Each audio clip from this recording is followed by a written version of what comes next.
사무엘하서 1장 1절에서 16절까지 함께 받들어 읽겠습니다. 사울이 죽은 후에 다윗이 아말렉 사람을 쳐 죽이고 돌아와 시글락에서 이틀을 머물더니 사흘째 되는 날에 한 사람이 사울의 진영에서 나왔는데 그의 옷은 찢어졌고 머리에는 흙이 있더라.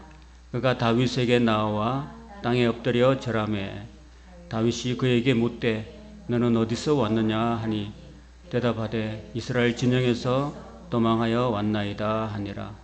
다윗이 그에게 이르되 일이 어떻게 되었느냐 너는 내게 말하라. 그가 대답하되 군사가 전쟁 중에 도망하기도 하였고 무리 가운데 엎드러져 죽은 자도 많았고 사울과 그의 아들 요나단도 죽었나이다 하는지라. 다윗이 자기에게 알리는 청년에게 묻되 사울과 그의 아들 요나단이 죽은 줄을 네가 어떻게 아느냐. 그에게 알리는 청년이 이르되 내가 우연히 길보아 산에 올라가 보니 사울이 자기 창에 기대고 병거와 기병은 그를 급히 따르는데 사울이 뒤로 돌아 나를 보고 부르시기로 내가 대답하되 내가 여기 있나이다 한즉 내게 이르되 너는 누구냐 하시기로 내가 그에게 대답하되 나는 아말렉 사람이니이다 한즉 또 내게 이르시되 내 목숨이 아직 내게 완전히 있으므로 내가 고통 중에 있나니 청하건대 너는 내 곁에 서서 나를 죽이라 하시기로 그가 엎드러진 후에는 살 수 없는 줄을 내가 알고 그의 곁에 서서 죽이고 그의 머리에 있는 왕관과 발에 있는 고리를 벗겨서 내 주께로 가져왔나이다 하니라. 이에 다윗이 자기 옷을 잡아 찢음에 함께 있는 모든 사람도 그리하고 사울과 그의 아들 요나단과 여호와의 백성과 이스라엘 족속이 칼의 죽음으로 말미암아 저녁 때까지 슬퍼하여 울며 금식하니라. 다윗이 그 소식을 전한 청년에게 묻되 너는 어디 사람이냐. 대답하되 나는 아말렉 사람 곧 외국인의 아들이니이다 하니 다윗이 그에게 이르되 네가 어찌하여 손을 들어 여호와의 기름 부음 받은 자 죽이기를 두려워하지 아니하였느냐 하고 다윗이 청년 중 한 사람을 불러 이르되 가까이 가서 그를 죽이라 하매 그가 침에 곧 죽으니라. 다윗이 그에게 이르기를 네 피가 네 머리로 돌아갈지어다. 내 입이 내게 대하여 정언하기를 내가 여호와의 기름 부음 받은 자를 죽였노라 함이니라 하였더라. 아멘. 오늘 하루 잘 지내셨습니까? 피곤하신 중에도 이 삶을 나오셔서 감사합니다. 자, 오늘 사무엘하서 두 번에 나눠서 설명하고자 하는데 오늘은 24장 중에서 1장부터 반토막 내서 12장까지 잠깐 설명하고 중요한 것은 여러분이 가서 읽으셔야 됩니다. 아시겠죠? 그건 여러분의 과제고 설명한 것은 또 저의 할 일이기 때문이에요. 자, 우리가 1장 1절에서 16절까지 읽었는데 여기 등장하는 한 아말렉 사람이 있죠. 외국인의 아들이라고 하면서 거짓말을 하고 있습니다. 사실 사울은 스스로 자결했죠. 길보아 전투에서 스스로 자결했는데 하나님 보실 때 이 거짓말하는 것을 두려워하지 않고 자기 욕심을 이루기 위해서 감히 하나님의 사람을 죽였다고 거짓말을 하는 이 사람을 볼 수 있습니다. 왜 그런 거짓말을 했을까요? 뭔가 사울의 그 목숨, 사울이 원래 다윗을 많이 죽이려고 했잖아요. 그걸 알았거든요. 알아가지고 그러면은 사울이 죽었다는 소식을 전해주면은 분명히 다윗이 기뻐할 것이다. 원래 우리 인간은 우리가 아주 미워하는 사람이나 저거 정말 언제 죽냐 이렇게 바라고 있는 사람이 죽었다는 소식이 들려지면은 보통 세상 사람 같으면 막 아싸 하고 좋아하겠죠. 그죠? 그런데 다윗은 그렇지 않았거든요. 그래도 사울은 하나님께서 사무엘을 통해서 기름 부어 주셔가지고 왕으로 세운 사람이잖아요. 하나님의 권위로 세워준 그런 사람이기 때문에 아무나 이렇게 함부로 기름 부음 받은 자를 죽이거나 할 수가 없다는 것이 다윗의 그 생각이었습니다. 감히 하나님께서 기름 부은 자를 그 외국인의 아들 네가 무엇이기 때문에 죽였느냐. 죽이진 않았지만 사실 거짓말한 거죠. 거짓말한 것도 이 사람이 스스로 죽음을 자초한 하나의 요인이 되겠죠. 그리고 왜 그렇게 거짓말했냐면은 사울이 죽었다는 소식을 알려주고 또 그것도 자기가 죽이지 않았으면서도 자기가 죽였다고 말을 하면은 그게 하나의 그 전공이 되어가지고 다윗이 자기한테 큰 높은 자리 하나 줄까 해서 착각한 거죠. 그래서 상황 판단이 안 된 거죠. 다윗이 어떤 사람인지를 몰랐습니다. 그래서 이 다윗한테 와서 거짓으로 자기가 뭔가를 고하면은 그러니까 큰 한 자리를 차지할까 싶어서 그 욕심 가지고 나온 거죠. 그래서 결국은 그 죽음의 소식, 그 사울과 요나단이 죽었다는 소식을 듣게 되고, 보통 우리 같으면 여러분 어떻게 하겠어요? 정말 아까 제가 말씀드린 대로 나를 그렇게 죽이려고 끝까지 쫓아다녔던 그 사람이 죽었다라는 그 얘기를 들었을 때 보통 사람 같으면 쾌재를 부를 건데, 다윗은 성령의 사람이었기 때문에 오히려 그를 불쌍히 여기고 애도하는 그런 마음을 가졌다라는 것입니다. 이것이 바로 믿지 않는 사람, 하나님이 없는 사람과 성령이 있는 사람의 차이라고 말씀드릴 수 있습니다. 우리는 세상적으로 우리를 괴롭히고 우리를 못 살게 하고 우리를 괴롭히는 우리를 오랫동안 나를 괴롭게 하고 힘들게 하는 사람이라 할지라도 그 사람이 잘못되었을 때 내 마음속에 성령이 있는 사람은 그 사람을 불쌍히 여기고 긍휼히 여길 수 있는 그런 마음을 가진 사람이야말로 그리스도의 사람이라고 말씀드릴 수 있겠죠. 그죠?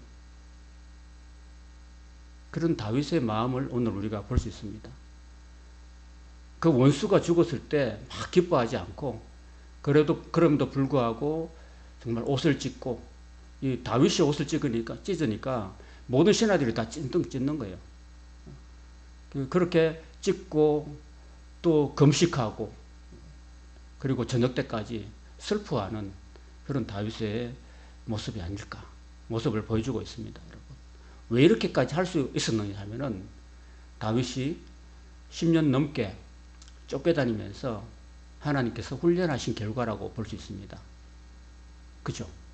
다윗이 10년 넘게 쫓아다니면서 사울을 죽일 수 있는 기회가 여러 번 있었음에도 불구하고 안 죽였잖아요. 그죠? 하나님의 기름 부은 사람을 내가 감히 죽일 수 없다.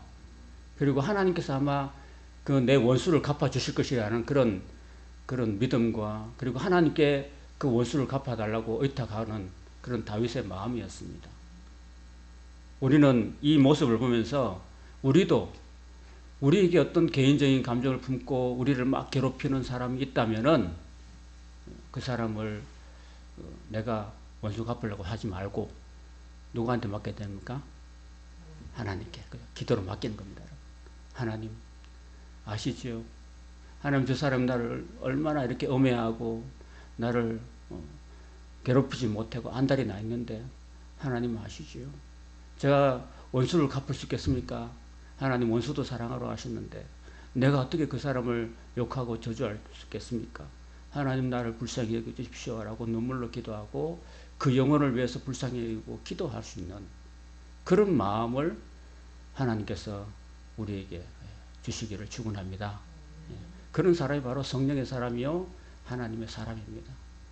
이 정도 되니까 하나님께서 그 사람을 비로소 다윗을 왕으로 세워주십니다. 여러분. 그게 그냥 된 게 아니고 쫓겨다니면서 하나님이 다윗을 연단하시고 훈련하시고 하신 결과예요. 여러분. 우리가 신앙생활을 깊이 있게 하려면요. 그런 마음을 우리가 신앙생활하면서 하나님 우리를 연단하시는 게 있어요. 손양원 목사님이 자기 아들 동신이를 죽였던 그 사람을 어떻게 용서할 수 있었겠습니까? 그거는 하나님께서 그 손 목사님을 그렇게 연단하시고 또 성령으로 감동 감화하시고 했기 때문에 자기 아들을 죽였던 그 사람을 오히려 용서하고 자기 양자로 받아들여서 키워줬지 않습니까? 그거는 정말 훈련과 연단 그리고 성령의 사람이 아니라면 할 수가 없는 거겠죠. 그죠?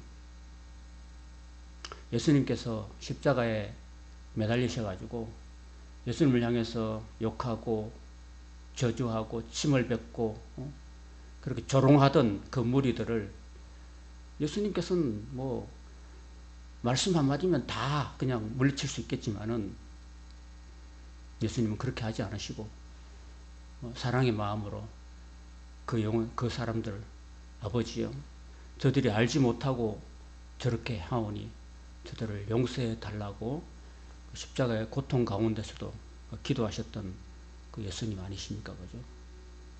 그래서 그런 마음을 오늘 우리에게도 하나님께서 주시기를 간절히 소망합니다. 그런 사람이라면은 그 사람이야말로 예수님이 함께 하시는 사람이라고 할 수 있겠죠. 그죠? 쉽지 않죠, 이게. 우리가 하나님께 기도하고 하나님 내게도 그런 하나님의 마음, 예수님 마음, 성령님의 마음을 자기 주십시오라고 기도할 수 있어야 됩니다. 기도하면은 하나님 우리 그런 용서의 마음도 예수님의 마음도 우리에게 주실 줄 믿습니다. 그래서 다윗은 그런 개인적인 감정이 아니라 성령의 사람으로 늘 기도하는 사람이기 때문에 그에게는 성령이 충만했고 오히려 불쌍히 여기고 그럼 17절부터 보면 그 다윗이 슬픈 노래로 사울과 그의 아들 요나단을 조상하고 그 조가를 지어서 참 슬퍼하는 그런 모습을 보게 됩니다. 이게 바로 대인이 아닐까요, 여러분? 대인이라는 게 무슨 뭐 큰 권력을 가졌다고 해서 대인이 아니라 그 마음이 원수까지도 불쌍히 여기고 용서해 줄 수 있는 그 마음이 예수님의 마음이고 대인의 마음이 아닐까. 비로소 이제 이런 모습을 하나님 보시는 거예요. 이런 모습을 보고 이제 2장에 가면은 비로소 하나님께서 이제 유대의 왕으로 하나님이 기름 부어 세우십니다. 그런 걸 보게 됩니다. 근데 2장과 3장을 보면요, 이제 다윗이 항상 이제 하나님께 나아갈 때 늘 기도하면서 나갑니다. 2장 1절 같이 한번 크게 읽어보겠습니다. 시작. 그 후에 다윗이 여호와께 여쭈어 아뢰되 내가 유다 한 성읍으로 올라가리이까 여호와께서 이르시되 올라가라. 다윗이 아뢰되 어디로 가리이까 이르시되 헤브론으로 갈지니라.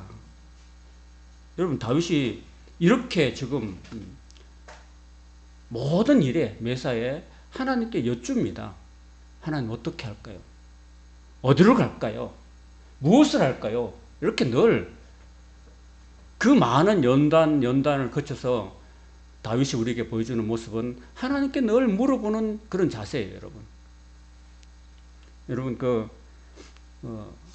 자녀들이 자기 알아서 하는 것도 좋지만은 정말 꼭 필요할 때 엄마의 의견을 물어보는 거예요.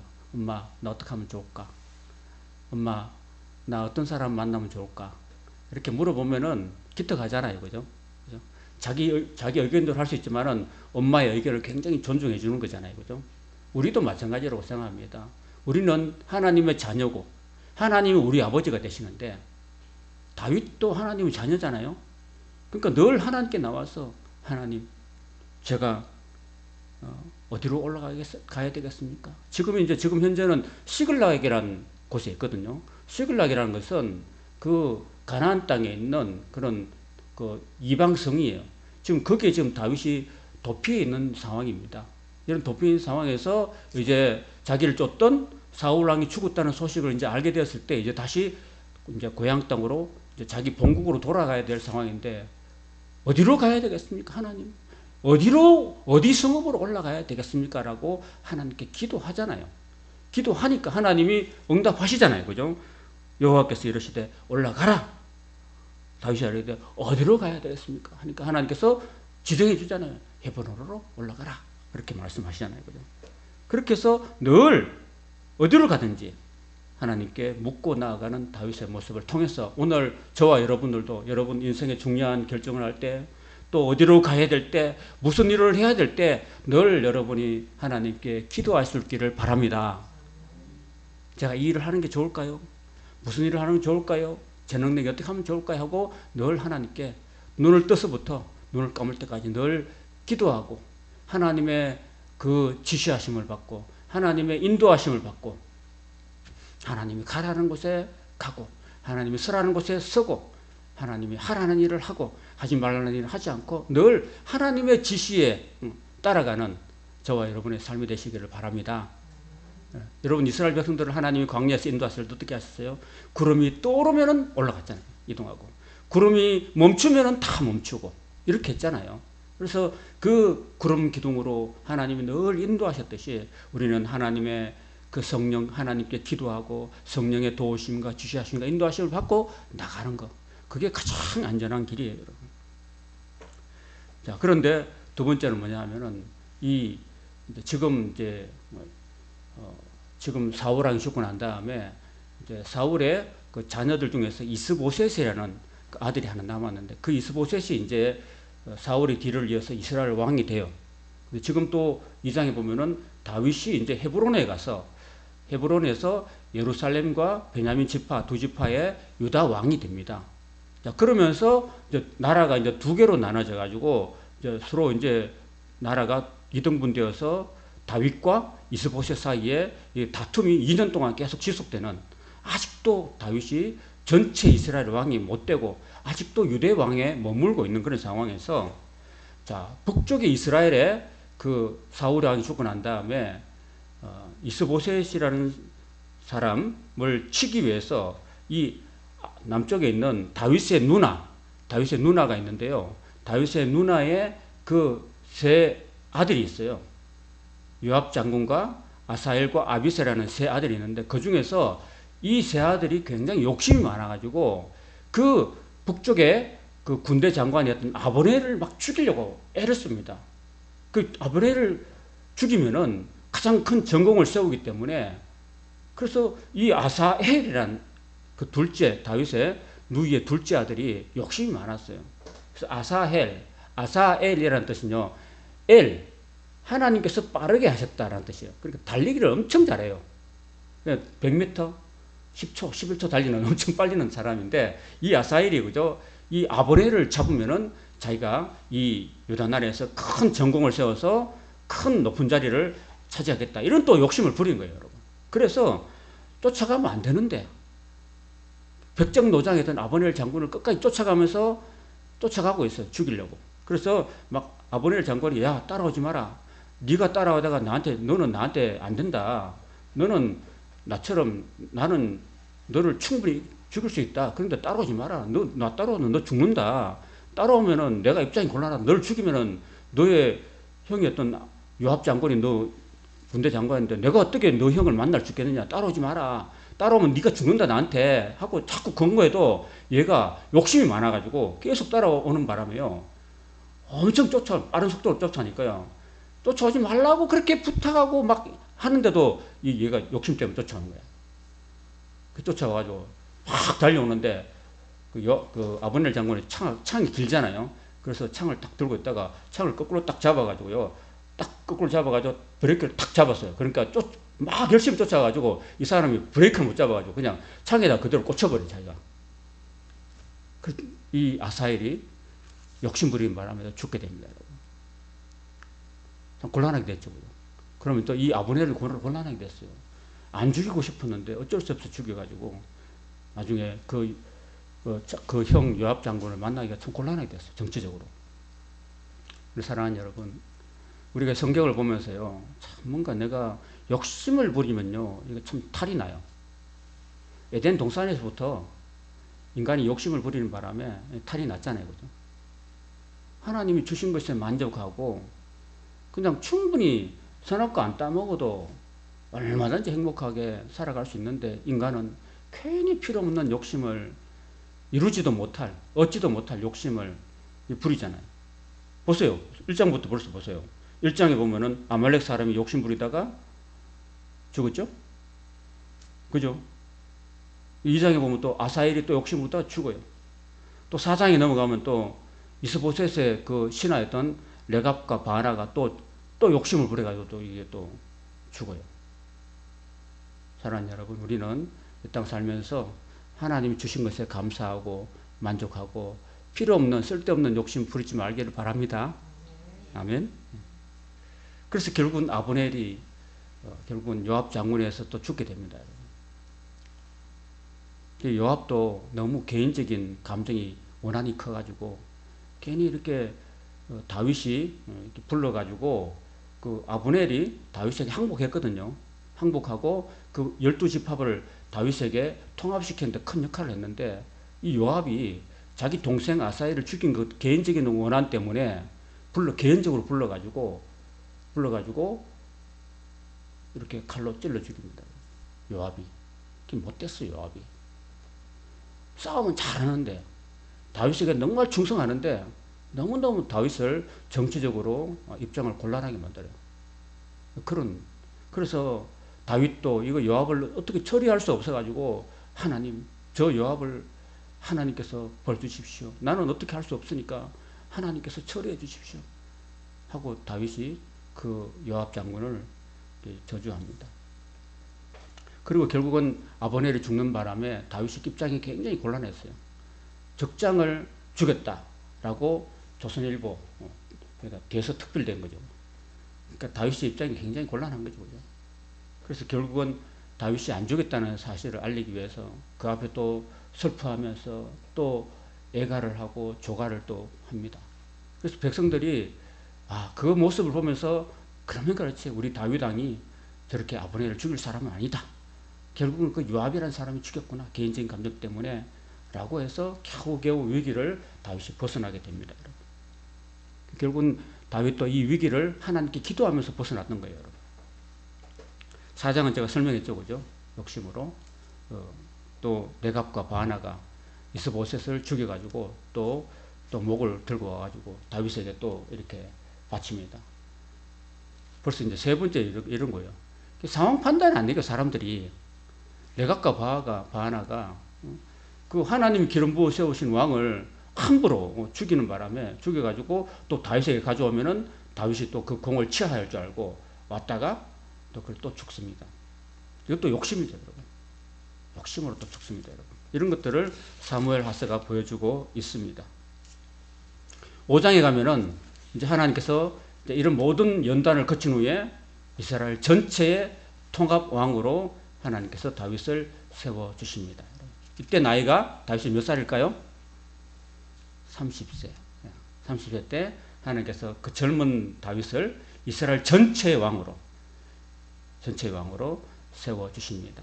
그것은 왜 그렇게 했냐면은 다윗이 사울처럼 그렇게 아무 훈련도 받지 않고 세운 게 아니라 10년 넘게 광야를 쫓겨다니면서 하나님께서 광야의 연단을 거친 후에 비로소 모든 과정을 거친 후에 하나님께서 다윗을 왕으로 삼으셨다는 사실입니다. 여러분. 나이가 30이면 젊죠. 젊지만은 그래도 다윗이 그 많은 연단을 받았기 때문에 왕으로 설 수가 있었던 것입니다. 그리고 하나님께서 왕으로 세워난 다음에 하나님께서 다윗과 늘 함께 하세요. 다윗과 늘 함께 하시니까 어디로 가든지 이기게 하셨다는 것입니다. 여러분, 하나님이 저와 여러분들과 함께 하시면 어디로 가든지 하나님께서 이기게 하실 줄 믿습니다. 또 강성하게 하실 줄 믿습니다. 한번 따라보세요. 점점. 한 목에 갑자기 준 게 아니라요. 하나님께서 여호와 다윗과 함께 하시니 다윗이 점점 강성하여 가니라 이랬습니다. 점점. 하나님이 우리 교회와 함께 하시면 우리 교회도 점점 더 부흥해 갈 줄로 믿습니다. 하나님이 여러분 개인과 함께 하시면 여러분의 개인의 믿음이 점점 더 강성해 갈 줄로 믿습니다. 여러분, 사람이 갑자기 크면 안 되죠, 그죠? 조금씩 점점 강성해져야 되잖아요. 그리고 5장에 보면은 왕이 되었어도 교만하지 않고 여전히 또 하나님께 늘 묻고 나아가는 모습을 볼 수가 있습니다, 여러분. 5장 19절 같이 읽겠습니다. 5장 19절입니다. 찾았습니까? 같이 읽도록 하겠습니다. 시작.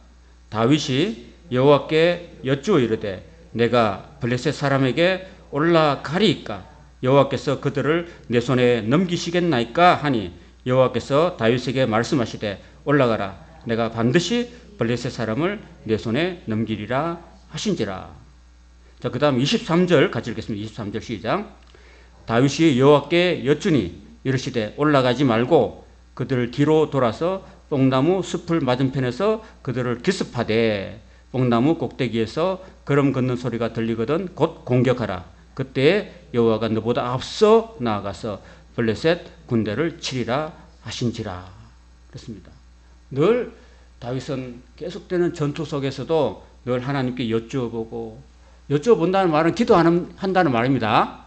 늘 하나님께 기도하고 하나님 어떻게 하면 좋을까요? 내가 올라가야 되겠습니까? 말아야 되겠습니까? 자꾸 기도하니까 하나님께서는 어떨 때는 올라가라 그러고 어떨 때는 올라가지 마라 그러고 어떨 때는 또 기습작전을 펴라고 이렇게 하나님이 자꾸 지시해 주세요, 여러분. 그때 상황에 따라서 하나님께서 그 방법을 알려주시고 묘책을 알려주시고 하는 거예요, 여러분. 그래서 성경은 기습작전이라는 게 여기 나와요. 여기서 다윗이 그냥 뭐 정면 공격을 안 하고 또 새벽에 돌아서 기습작전도 펼치고 이런 작전을 해가지고 하나님이 다윗을 이기게 만들어주시는 그런 모습을 보게 되는 것입니다. 여러분, 우리가요 하나님께 나와서 엎드려서 기도하면요, 여러분 간절히 기도하면 하나님이 여러분 마음속에요 지혜를 주신다니까요. 이렇게 하면 된다, 이렇게 하면 된다라고 좋은 그 번뜩이는 아이디어를 주신다니까요. 그러면 그 지혜를 가지고 나가면 돼요, 여러분. 하나님께 내가 별로 지혜도 없으면서 내게 별로 능력도 없고 돈도 없으면서도 기도 안 하면은 그 어리석은 사람이에요. 그죠?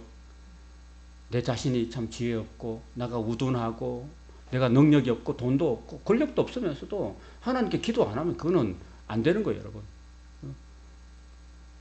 다윗은 지금 권력을 가지고 있잖아요. 그죠?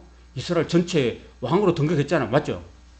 충분히 자기의 능력으로 자기의 권력으로 적군을 물칠 수 있잖아요. 그럼에도 불구하고 어떻게 하고 있습니까?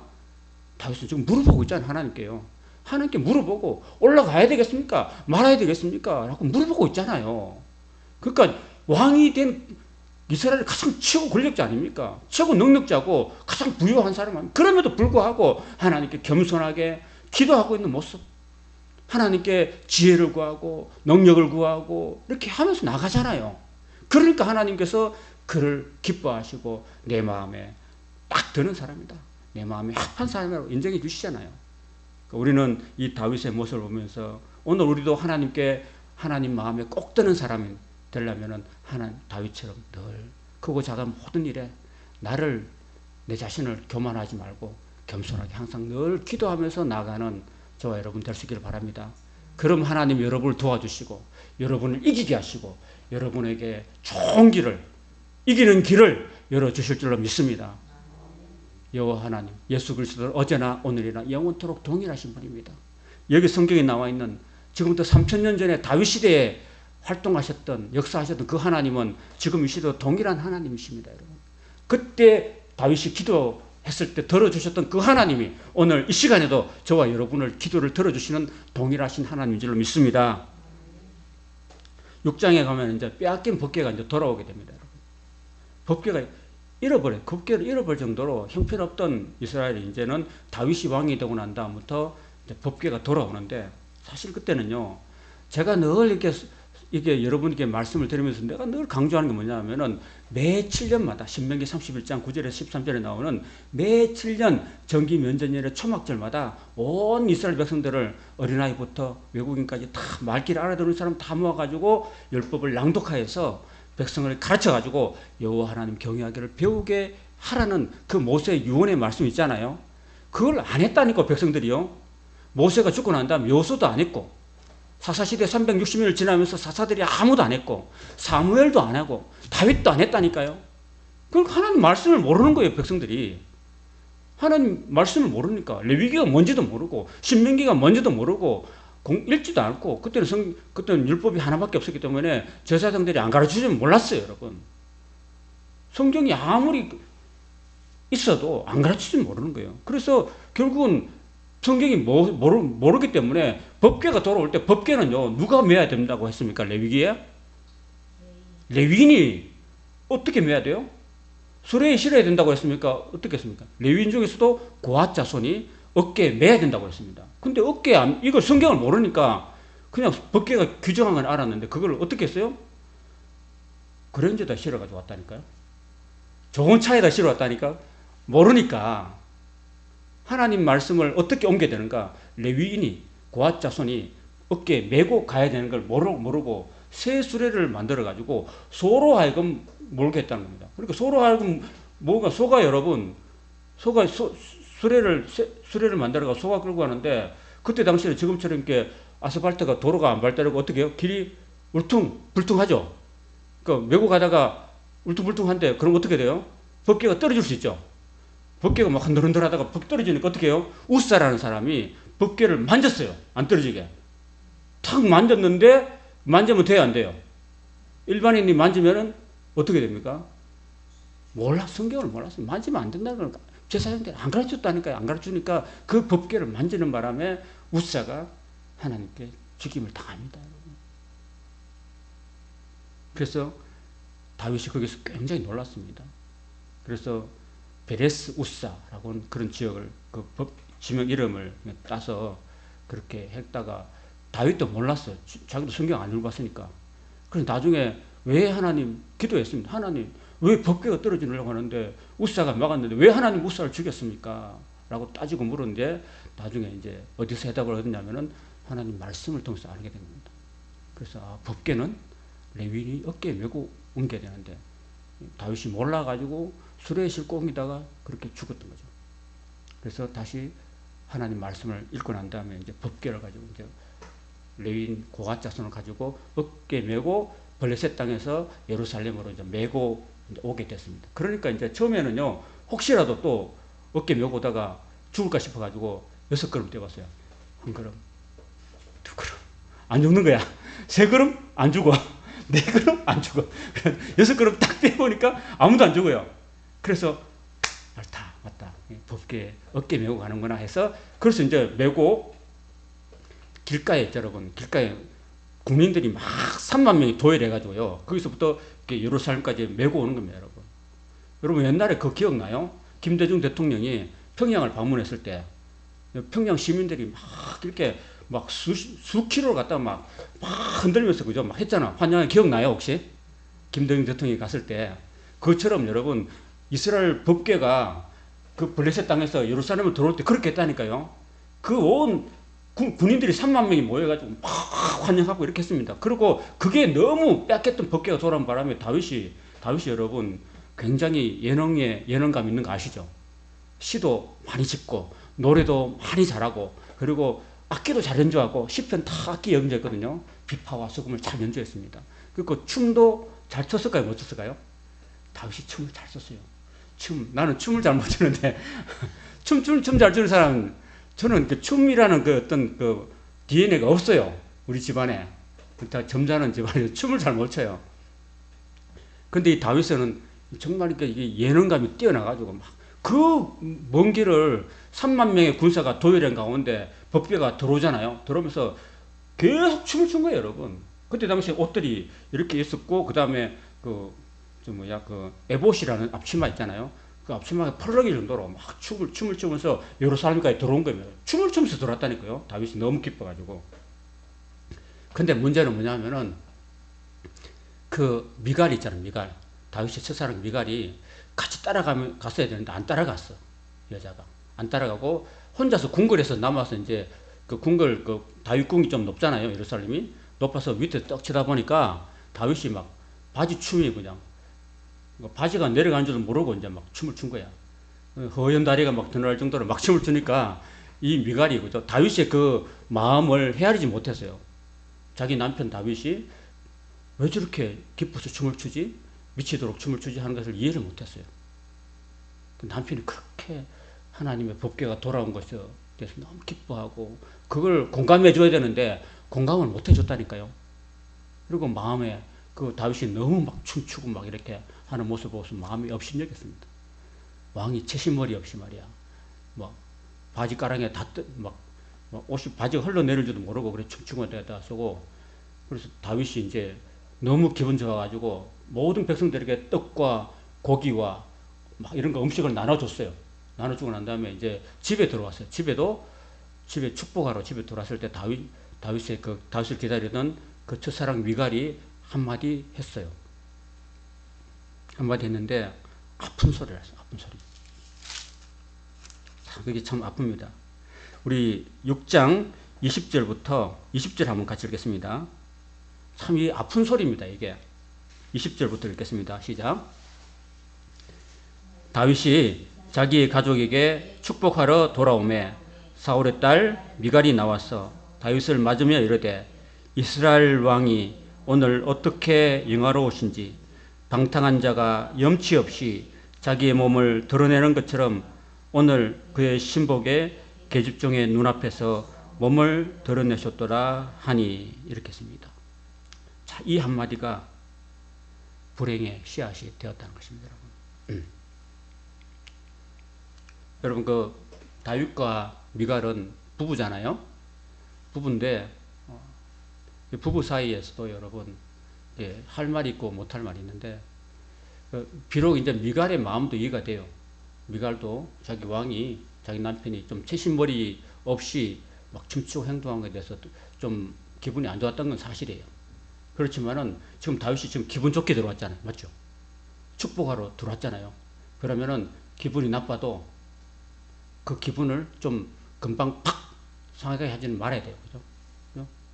나중에 기분이 좀 깔았고 난 다음에 내일 아침에 일어났을 때 여보 어젯밤에 내가 보니까 당신이 너무 좀 도가 지나치는 것 같아 느꼈어요. 이렇게 말하면 될 건데 그냥 면전에 대고 정말 이렇게 당신이 말이야 너무 심했다고 어떻게 영화로운지 방탕한 사람처럼 자기 몸을 드러냈다고 이렇게 직선적으로 쏘아붙였다는 겁니다. 자, 그럴 때 다윗이 어떻게 말했을까요? 21절 다윗이 미갈에게 이르되 이는 여호와의 앞에서 내가 한 것이다. 그가 네 아버지와 그의 온 집을 버리시고 나를 택하사 나를 여호와의 백성 이스라엘의 주권자로 삼으셨으니 내가 여호와 앞에서 뛰놀리라.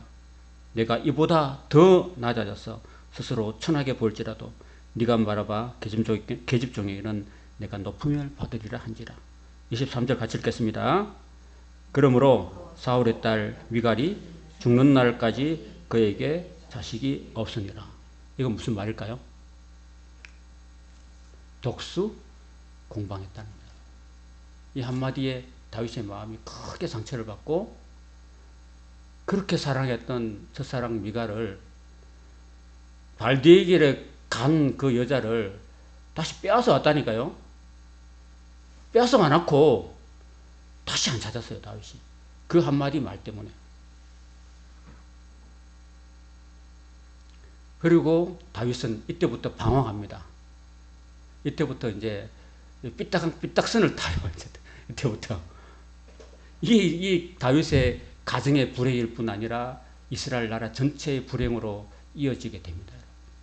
그래서 여러분 제가 얘기했는데 그 가정의 불행이 모든 불행의 씨앗이 됩니다. 여러분 그 가정에서 삐뚤게 자라는 아이들, 사랑받지 못하고 자라는 아이들이 사회에 나가서 불행을 저지르는 그런 모습이 되고요. 가정이 부부 사이에 먼저 행복하게 되면은 모든 문제가 다 덮여집니다. 근데 부부 사이는 무촌이죠. 맞죠? 그죠? 어제 우리 어저께 주일에 가가지고 그 목사님이 뭐라고 했어요? 우리 형제들은 일촌이라고 그랬죠. 하나님 아버지하고 우리 사이에는 하나님과 아버지 사이에는 일촌이죠. 맞죠? 그리고 형제끼리는 이촌이라고 그랬죠. 그죠?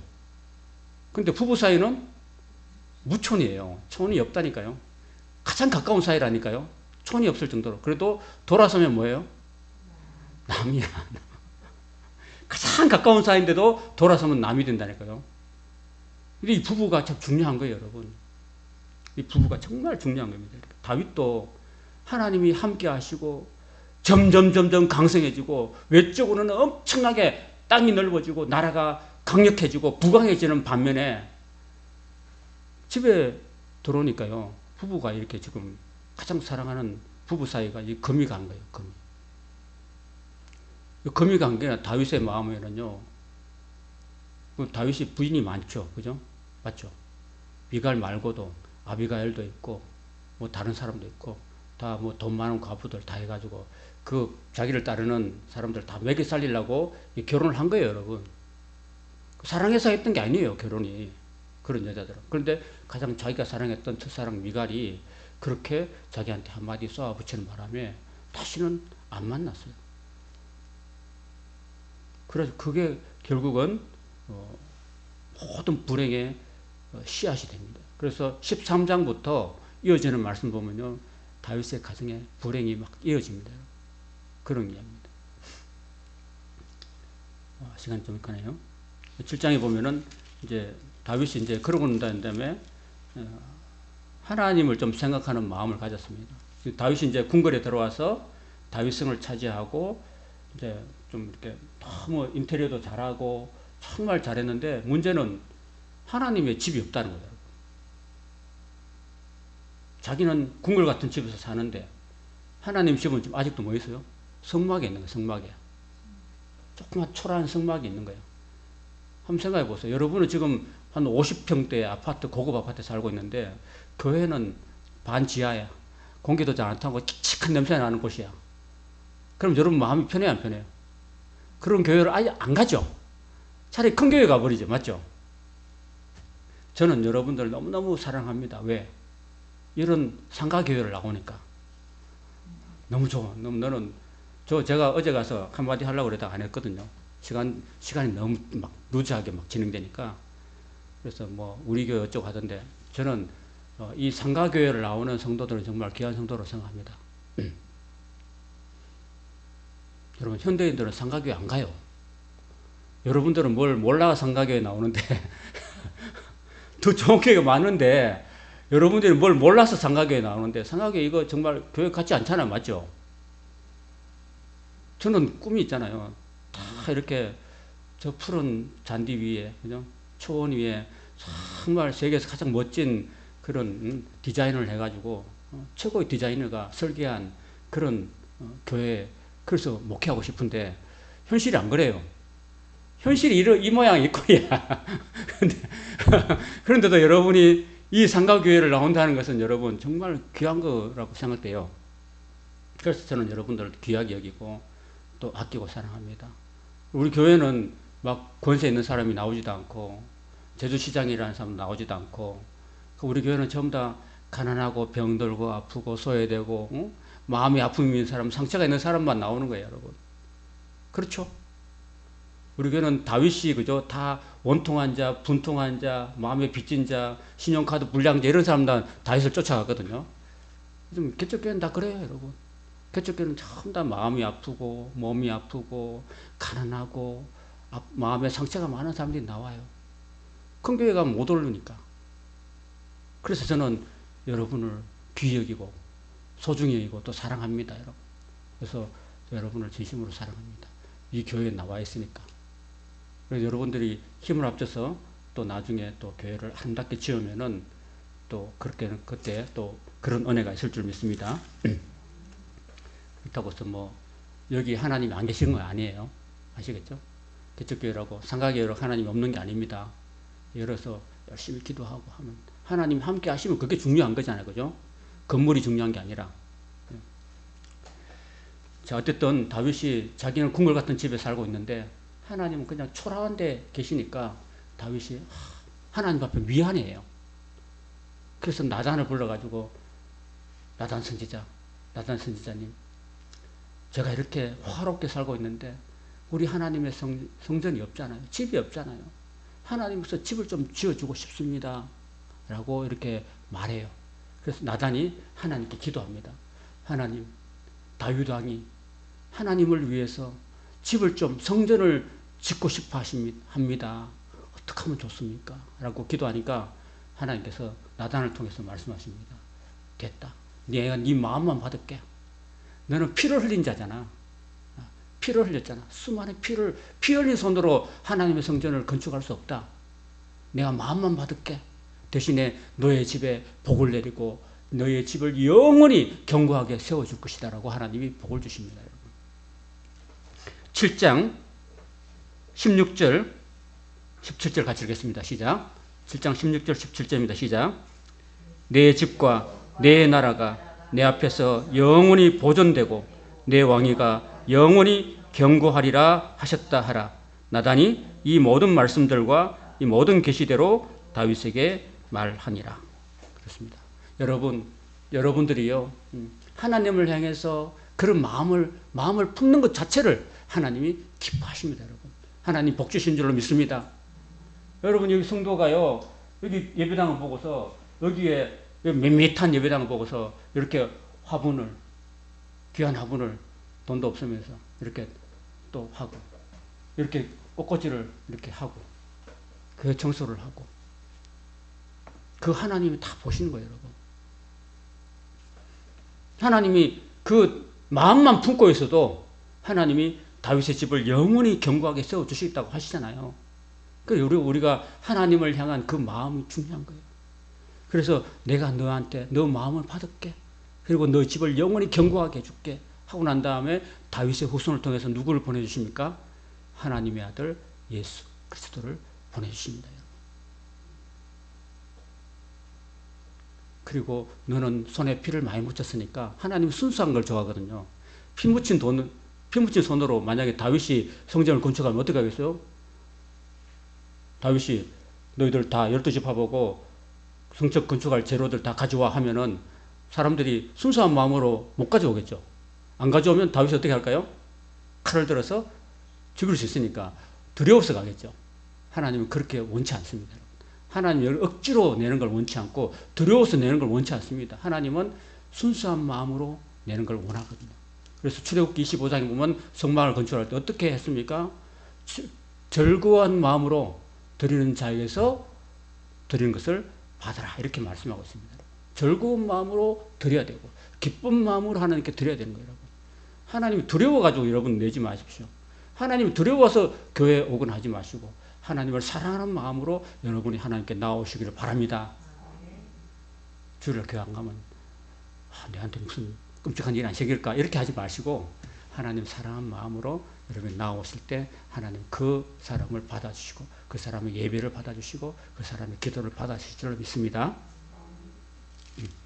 그리고 하나님께서 나중에 열왕기에 가면은 아무 전쟁도 안 한 솔로몬의 손을 통해서 다윗의 아들 솔로몬의 손을 통해서 정말 화양찬란한 성전을 7년에 걸쳐서 세워주십니다.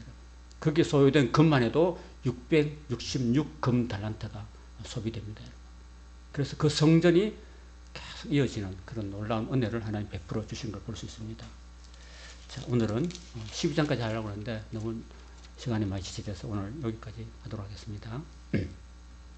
기도하겠습니다.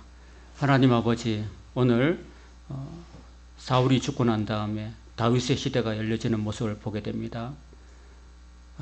다윗이 왕이 되어서도 여전히 하나님을 두려워하고 또 하나님 앞에 겸손하여서 늘 기도하고 나아갔던 그 모습을 우리가 오늘 살펴보았는데 오늘 우리에게 복 주시는 하나님을 생각하면서 다윗의 품은 마음을 오늘 우리도 품을 수 있게 도와주시고 하나님을 생각하는 마음 우리도 가질 수 있도록 도와주시고 하나님을 생각하고 하나님 앞에 우리의 정성을 다하는 삶을 살아갈 때 하나님이 우리를 선한 가운데 은혜 가운데 영원히 복 주시는 길로 인도하실 줄 믿습니다.